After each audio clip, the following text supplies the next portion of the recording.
And so by creating this Latina PAC, which will provide the funding needed to launch Latinas to the political arena. I want to welcome you to the launching of PODER PAC.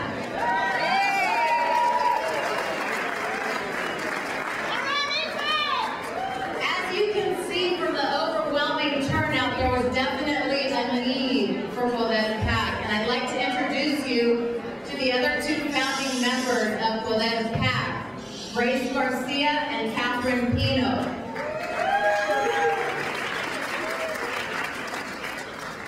We created PODER PAC out of all the passion and the excitement that came out of this election cycle. There were so many Latinas that got involved for the first time ever, and we wanted to harness that passion. And we know that there's been a need to help create a mechanism to get more Latinas in the pipeline for elected office. And as you know, we have some of our Latina members of Congress, which is our highest level of elected office, serving here. And we want to thank them for getting involved and joining PODER PAC as honorary co-chairs, and you'll hear from them in a minute. But to give you more on why we created it, there was definitely a need to build that pipeline, and the need is early money. And all of you are here and helping PODER PAC, and we want to encourage you to become members of PODER PAC. But this is the launch, and to get here took a lot of work. So I'd like to acknowledge the advisory board. If they can please stand. If you're an advisory board member and you're here, can you please stand and raise your hand? Let's give them a big round of applause, because this has been a lot of work, a lot of late nights. I'd also like to acknowledge the board of directors. If you could please stand and be acknowledged.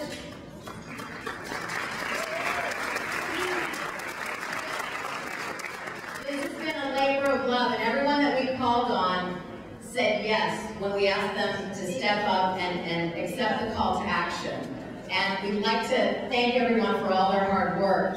I'd also now like to acknowledge someone who needs no introduction and has been a supporter of Latinas for a very long time. When we called her and said, would you step up and help us launch PODER PAC, she said, absolutely, tell me what I need to do and where I need to be. And that's Eva Longoria.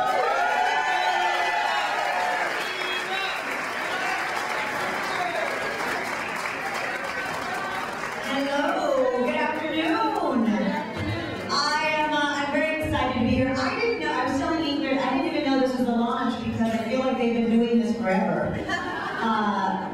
I know, they don't work a lot with Hilda Solis, and I've done some work with her.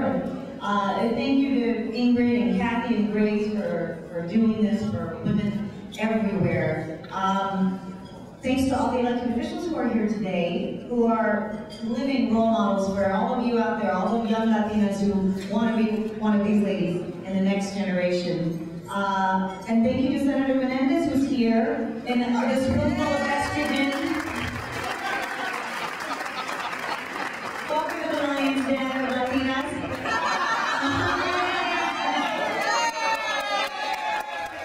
He was a great one. See that? I told you. Yeah, he was a smart one. He said, beautiful Latinas aren't there.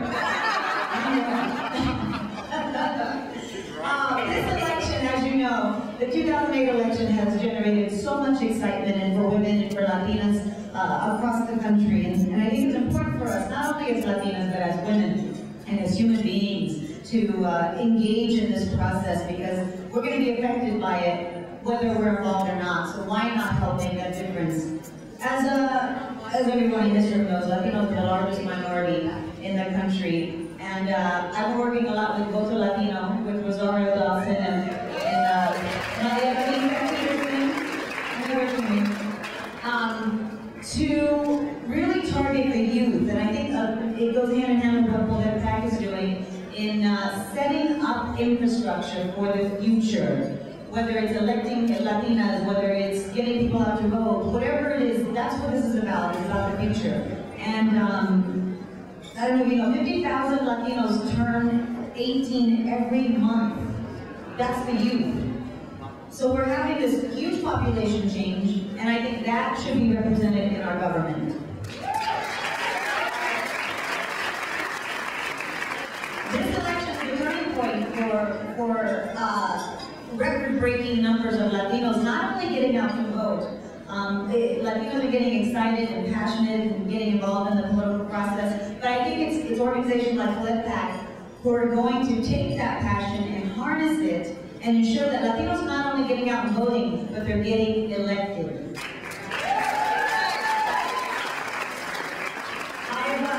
I've been really lucky to be involved in a lot of campaigns. I come from 12 generations of Texans.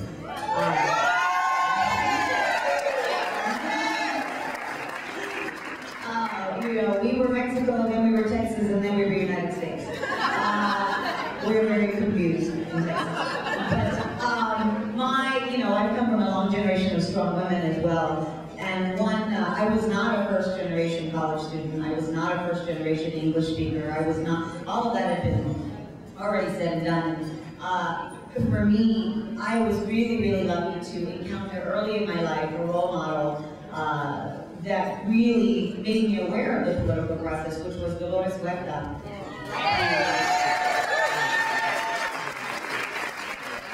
It was one of the most, if you talk about Latinas in politics, that you can't get any higher than Dolores Huerta. She's the last living civil rights icon that we have, and so that's why it's our job today and for future generations to create more Dolores Huertas.